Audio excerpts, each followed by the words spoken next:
Second year paper code 901 संज्ञान अधिगम एवं बाल विकास की हम जो लघु उत्तरीय क्वेश्चनों को देखेंगे प्रश्न नंबर 4 से 2025 में जो लघु उत्तरीय क्वेश्चन आए वह प्रश्न नंबर 4 से लेकर 9 तक आए थे, यानी कि दो दो नंबर वाले क्वेश्चन। इन्हें मैंने काफ़ी अच्छे से एंगेजिंग तरीके से सजाया जिससे कि आपको पढ़ने में भी आसानी हो और आप मन लगा कर पढ़ भी सकें और समझ भी सकें। तो चलिए शुरू करते हैं। तो जो पहला क्वेश्चन यानी प्रश्न नंबर 4 पूछा गया वह था मानव मस्तिष्क के अंगों को लिखिए, यानी अंगों के बारे में लिखना था जो मानव मस्तिष्क के प्रकार या अंग होते हैं। तो देखिए, इससे बायोलॉजी वाले स्टूडेंट काफ़ी अच्छे से रिलेट कर पाएंगे। बाकी यदि आप बायोलॉजी से नहीं है तब भी आप आसानी से इसको समझ पाएंगे। तो मानव मस्तिष्क को जो है दो तीन भागों में हम बांट सकते हैं, यानी कि अग्र मस्तिष्क, मध्य और पश्च। तो इस मानव मस्तिष्क के तीन भाग होते हैं।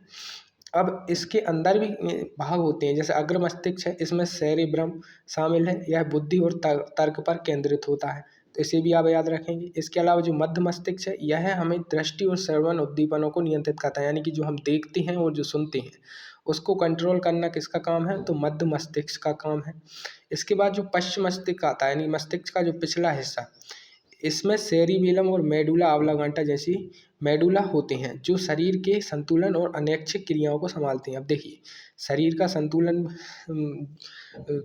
बनाने और जो अनैच्छिक क्रियाएं होती हैं जैसे अचानक से छींक आना या अचानक से कंपन हो जाना, इन सारी क्रियाओं को संभालने का कार्य हमारा पश्चिम मस्तिष्क करता है। अब सेरेबेलम क्या है, तो दोस्तों एक क्वेश्चन आता है शराबियों का जो है कौन सा मस्तिष्क का भाग कमजोर हो जाता है, तो वह सेरेबेलम ही जो है कमजोर होता है, क्योंकि यही वह भाग है जो हमारे शरीर को संतुलित रखने का कार्य करता है, यानी कि हम चलते हैं संतुलन बनाकर तो वह हम आसानी से चल पाते हैं, तो उसका कार्य क्या है, मस्तिष्क का सेरेबेलम भाग है। और मेडुला है जो अनैच्छिक क्रियाओं को संभालता है। तो इस प्रकार आप मस्तिष्क के जो है तीन भाग लिख सकते थे, अग्र मध्य और पश्च। इतने से भी काम चल जाता है, इसके अंदर थोड़ा थोड़ा और लिख देंगे तो चार चांद लग जाएंगे। तो चलिए अगला क्वेश्चन देखते हैं। अगला 2025 में लघु उत्तरीय के रूप में क्या पूछा गया है। तो अगला पूछा गया संप्रेषण की कोई दो विधियों को लिखना था। अब देखो, जैसे ही वर्ड आए संप्रेषण तो कंफ्यूज नहीं होना, यदि आप कंफ्यूज हो गए तो दिक्कत आएगी। संप्रेषण को आप इंग्लिश में भी देख सकते हो, इसको बोलते हैं कम्युनिकेशन, यानी कि एक दूसरे से बात करने की विशेषताएं पूछ रहा है, बात करने की क्या विशेषताएं होती हैं। तो कम्युनिकेशन की विशेषताएं हम लिखेंगे द्विमार्गी प्रक्रिया है, तो बिल्कुल दो मार्गों से ही तो होती है। जब आप किसी से बात करोगे तो सामने वाला भी तो आपको प्रत्युत्तर देने के लिए होना चाहिए, तभी तो कम्युनिकेशन होगा। तो प्रभावी संप्रेषण के लिए प्रेषक और प्राप्तकर्ता दोनों की क्या सक्रिय भागीदारी अनिवार्य होती है। तो यह कैसी हुई, एक तो द्विमार्गी प्रक्रिया हो गई और एक स्पष्टता, और इसमें क्या होती है, निरंतरता होती है। तो यह क्या चीज़ है, देखो, विचारों का आदान प्रदान स्पष्ट होना चाहिए और यह एक निरंतर चलने वाली सामाजिक प्रक्रिया होती है। तो देखो, आप ये दो लोग बात करेंगे तो जो भी वो बात कर रहे हैं वह स्पष्ट तो होगी ना, तभी तो एक दूसरे की बात वो समझ पाएंगे। और यह कैसी है, एक निरंतर चलने वाली सामाजिक प्रक्रिया भी है, बिल्कुल सही है। तो संप्रेषण की उम्मीद करता हूँ आप विशेषताओं को समझ पाएंगे, मानव मस्तिष्क के अंग समझ पाएंगे। अब चलते हैं हम छठवें क्वेश्चन पर इसके। तो अगला छठवां क्वेश्चन इन्होंने पूछा था खेल के कोई दो कारणों को हमें समझाना था। 2025 में आया हुआ क्वेश्चन है। तो अब खेल के कोई दो कार्य क्या हो सकते हैं, यानी आपको एक तरीके से देखना है खेल से क्या लाभ मिल सकता है। तो सबसे पहले तो स्फूर्ति आती है शरीर में, तो बिल्कुल स्फूर्ति तो आती है, खेल कूद से फिटनेस बनती है। तो खेलों से बच्चों का जो है शारीरिक विकास होता है और उनकी रोग प्रतिरोधक क्षमता में क्या हो जाती है, वृद्धि हो जाती है। इसके बाद संवेगात्मक संतुलन। अब देखो, संवेगात्मक का मतलब होता है इमोशनल रूप से। तो क्या होता है, जब खेल के माध्यम से बच्चे जब अपनी भावना जैसे हार और जीत पर क्या कर लेते हैं, कंट्रोल रख लेते हैं और तनाव मुक्त रहना सीख जाते हैं। अब देखो, खेल का एक भाग हार और जीत तो होती है। अब जो हारता है उसे थोड़ा क्रोध भी आता है, बुरा भी लगता है, और जो जीतता है उसे खुशी भी महसूस होती है। लेकिन रेगुलर जब बच्चे खेल खेलते हैं तो वह इन इमोशंस पर कंट्रोल पाना तो आसानी से सीख जाते हैं। इसके अलावा तनाव मुक्त भी हो जाते हैं। तो यह क्या करता है, संवेगात्मक संतुलन भी बनाता है और शारीरिक स्फूर्ति भी बच्चों में लाता है। तो काफ़ी आसान है। चलिए अगला देखते हैं। अगला इसने पूछा कि नैतिक विकास से आप क्या समझते हैं, 2025 में ही पूछा गया।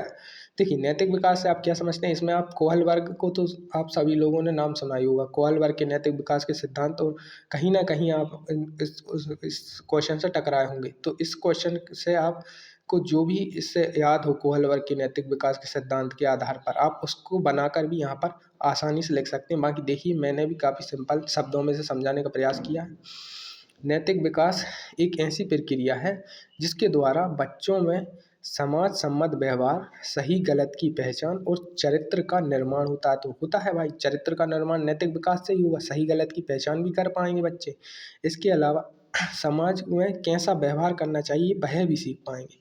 इसके अलावा यह बालक को आदर्श मूल्यों, ईमानदारी और सामाजिक नियमों के पालन की दिशा में भी प्रेरित करता है। तो बिल्कुल अच्छे मूल्य, ईमानदारी और सामाजिक नियमों के पालन की दिशा में भी नैतिक विकास प्रेरित करता है, जिससे भाई एक जिम्मेदार नागरिक बन पाते हैं। तो यह भी मेन पॉइंट है, जिम्मेदार नागरिक बन पाते हैं नैतिक विकास से। इसके अलावा आपको कोहलबर्ग के नैतिक विकास सिद्धांत से कोई भी पॉइंट याद आता है तो आप उसको भी इसमें लगा सकते हैं। इससे आपकी जो है क्वेश्चन में 4 चांद लग जाएंगे। चलिए अगला क्वेश्चन देखते हैं। तो 8वां जो क्वेश्चन हमसे पूछा गया कि अधिगम की कोई 2 विशेषताएं बतानी थी हमें। अब अधिगम यानी कि लर्निंग, यानी कि जो हम पढ़ाते हैं तो उसकी क्या विशेषताएं, या जो हम सीखते हैं उसकी क्या विशेषताएं। तो देखो, सबसे पहली विशेषता है इसकी सार्वभौमिकता। अब सार्वभौमिकता से क्या मतलब है, यानी कि सिर्फ मनुष्यों के लिए ही यह जो अधिगम होता है वह नहीं होता। यानी कि जो भी जीव हैं इस पृथ्वी पर, सभी लोग क्या करते हैं, अधिगम यानी कुछ ना कुछ सीखते हैं।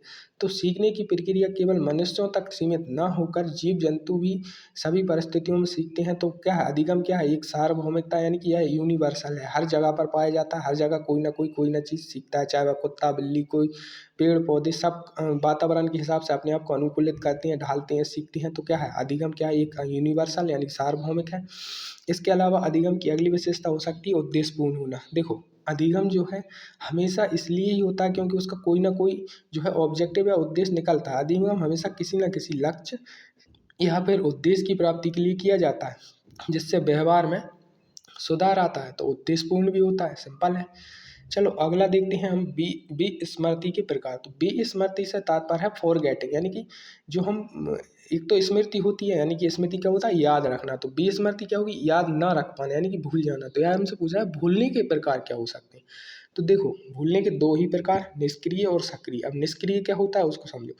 जब सीखी गई बात का अभ्यास न करने के कारण हम समय के साथ स्वतः ही स्मृति से ओझल हो जाती हैं, वो चीज़ें क्या आएंगी, निष्क्रिय विस्मृति में आएंगी। यानी कि अब आपने कोई टॉपिक पढ़ा, उसको सीख लिया, लेकिन आपने काफ़ी समय से उसको जो है अभ्यास ही नहीं किया, तो अब वो धीरे धीरे आपकी जो स्मृति से ओझल होता जाएगा ऑटोमेटिक ही। तो यह क्या होगी, एक प्रकार की निष्क्रिय विस्मृति होगी, जिसमें आप निष्क्रिय हो गए, जिससे आप भूल गए। एक होती है सक्रिय विस्मृति। तो यह किस प्रकार की है, जब व्यक्ति किसी कटु अनुभव या मानसिक तनाव के कारण किसी बात को बलपूर्वक भूलने का प्रयास करता है। तो क्या होता है, कई बार हमारे साथ ऐसी सिचुएशन हो जाती हैं, ऐसे अनुभव बन जाते हैं जैसे हमें मानसिक तनाव होने लगता है, तो हम ऐसे इंसिडेंट्स को अपने आप ही भूलने का प्रयास करने लगते हैं। अपना जो सबकॉन्शियस माइंड है वह उस चीज़ को भूलने की कोशिश करने लगता है और भुला भी देता है। तो इसको बोलेंगे सक्रिय विस्मृति। तो आप यहाँ पर निष्क्रिय और सक्रिय विस्मृति आसानी से विस्मृति के प्रकारों में लिख सकते हैं। उम्मीद करता हूँ आपको यह भी क्वेश्चन समझ आया होगा। तो यहाँ पर जो है हमारे जो है 9 क्वेश्चन यानी 4 से 9 तक के हो गए हैं डीएलएड सेकेंड ईयर के पेपर कोड 901 के। चलिए मिलते हैं अगले वीडियो में। धन्यवाद।